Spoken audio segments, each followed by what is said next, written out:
എന്താണ് ഇന്നലെ ഉണ്ടായ വീഴ്ച, ആ വീഴ്ച എങ്ങനെയാണ് സംഭവിച്ചത്? നമുക്ക് ഉറപ്പിച്ച് പറയാൻ കഴിയും അത് വരുത്തി വെച്ച ഒരു ദുരന്തമാണ് എന്ന കാര്യത്തിൽ ഒരു സംശയവുമില്ല.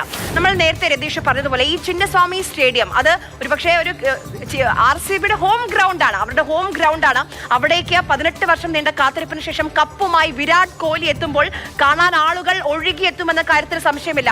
ഈ ചിന്നസ്വാമി സ്റ്റേഡിയത്തിൽ, ഈ RCBയുടെ ഹോം ഗ്രൗണ്ടായ ചിന്നസ്വാമി സ്റ്റേഡിയത്തിൽ വെറും 55,000 അതാണ് അവിടെ കയറാൻ കഴിയുന്ന ആളുകളുടെ കൗണ്ട് എന്ന് പറയുന്നത്. വെറും 35,000. അവിടെയാണ് ലക്ഷങ്ങൾ ഒഴുകിയെത്തിയത്. 10 ഇരട്ടി 3 ലക്ഷം പേർ, 3 ലക്ഷം പേരാണ് ആ സ്റ്റേഡിയത്തിൽ.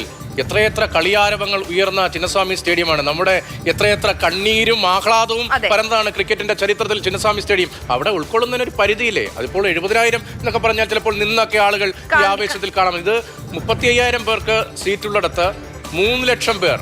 മാത്രമല്ല നേരത്തെ ആര്യ പറഞ്ഞതുപോലെ 21 ഗേറ്റ് അല്ലേ? 21 ഗേറ്റുകളുണ്ട്. മാത്രമാണ് 7ാം ഗേറ്റിലൂടെ എൻട്രി, 18ാം ഗേറ്റിലൂടെ എക്സിറ്റ്, അങ്ങനെയായിരുന്നു. അപ്പൊ പക്ഷെ ആളുകൾ ഈ എല്ലാ ഗേറ്റിന് മുന്നിൽ തടിച്ചുകൂടി നിന്നു. ഒരു പക്ഷേ ഈ ആളുകളെ കണ്ട്, അവരുടെ ആവേശം കണ്ട് തുറന്നേക്കാം വാതിൽ, ടിക്കറ്റ് ഇല്ലെങ്കിലും അവരകത്ത് കയറ്റിയേക്കാം എന്നൊരു പ്രതീക്ഷ ഉണ്ടായിരുന്നു. അങ്ങനെ ആളുകൾ തടിച്ചുകൂടി നിന്നു. നമ്മുടെ കലൂർ സ്റ്റേഡിയത്തിൽ ഇതുപോലെ പരിപാടികൾ നടക്കുമ്പോൾ, ISL നടക്കുമ്പോൾ, അല്ലെങ്കിൽ ക്രിക്കറ്റ് മത്സരം നേരത്തെ നടക്കുന്ന സമയത്ത് ടിക്കറ്റ് ഉള്ളവർ മാത്രമല്ല അവിടെ ചെല്ലുന്നത്, നമ്മളടക്കം പോയി നിന്നിട്ടുണ്ട്.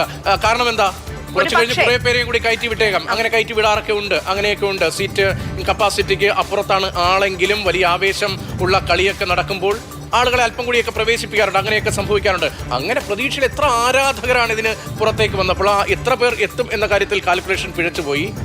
ആളുകൾ ബാരിക്കേഡ് മറികടന്ന് അകത്തേക്ക് എത്തിയപ്പോൾ അവരെ നിയന്ത്രിക്കാൻ സംവിധാനം ഉണ്ടായിരുന്നില്ല. അതെ, 5000 പോലീസുകാരെ വിന്യസിച്ചു എന്ന് ഉപമുഖ്യമന്ത്രി പറയുന്നുണ്ട്. പക്ഷേ ഈ 3 ലക്ഷത്തോളം ആളുകളെ, അതായത് നോക്കൂ, 3 പരിപാടികൾ അടുത്തടുത്ത് നടക്കുന്നുണ്ട്. ഒന്ന് കർണാടക സർക്കാർ സംഘടിപ്പിക്കുന്ന ഈ ഔദ്യോഗികമായ പരിപാടി, പിന്നീട് RCB മാനേജ്മെന്റ് നടത്തുന്ന ഈ ഓപ്പൺ ബസ്സിലൂടെയുള്ള വിക്ടറി പരേഡ്. ഇതൊക്കെ വളരെ അടുത്തടുത്താണ് നടക്കുന്നത്. അപ്പോൾ ഓരോ പോയിന്റിലും ആളുകൾ ഇങ്ങനെ തിങ്ങിക്കൂടുകയാണ്. ഇന്നലെ ആ മെട്രോ സ്റ്റേഷനൊന്നും പ്രവർത്തിക്കാതെ താൽക്കാലികമായി അതിന്റെ ഓപ്പറേഷൻ നിർത്തിവെക്കേണ്ടി വന്നു. അത്രയും അധികം ആളുകൾ.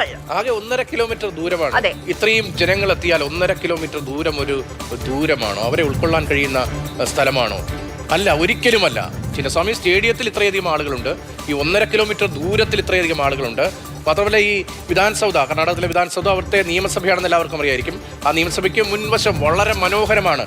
ഒരു മൈസൂർ കൊട്ടാരത്തിന്റെയൊക്കെ സ്റ്റൈലിലാണ്, പ്രതീതിയിലാണ് വിധാൻസൗധ. അതിന്റെ നിർമ്മാണം അതിമനോഹരമാണ്.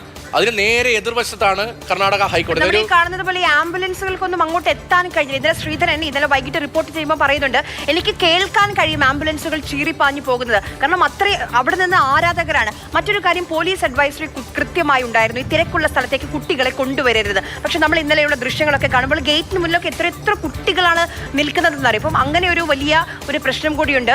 നൽകിയ മുന്നറിയിപ്പുകൾ പാലിക്കപ്പെട്ടിട്ടില്ല, കൃത്യമായ മുന്നൊരുക്കങ്ങൾ ഉണ്ടായിട്ടില്ല. അപ്പോൾ മാപ്പ് പറഞ്ഞ് പോലീസ് വിന്യാസം ഉണ്ടായി എന്നൊക്കെ പറഞ്ഞ് ഒഴിയാൻ എന്തായാലും കഴിയില്ല കർണാടക സർക്കാർ. ഇത്രത്തോളം ചെറുതായി അപകടം എന്നേ നമുക്ക് കാണാൻ കഴിയൂ. ഇപ്പോഴുണ്ടായ മനുഷ്യന്റെ ജീവന്റെ നഷ്ടം അതിനെ കുറച്ച് കാണുന്നില്ല. പക്ഷേ ഇതൊരു ചെറിയ ദുരന്തമാണ്.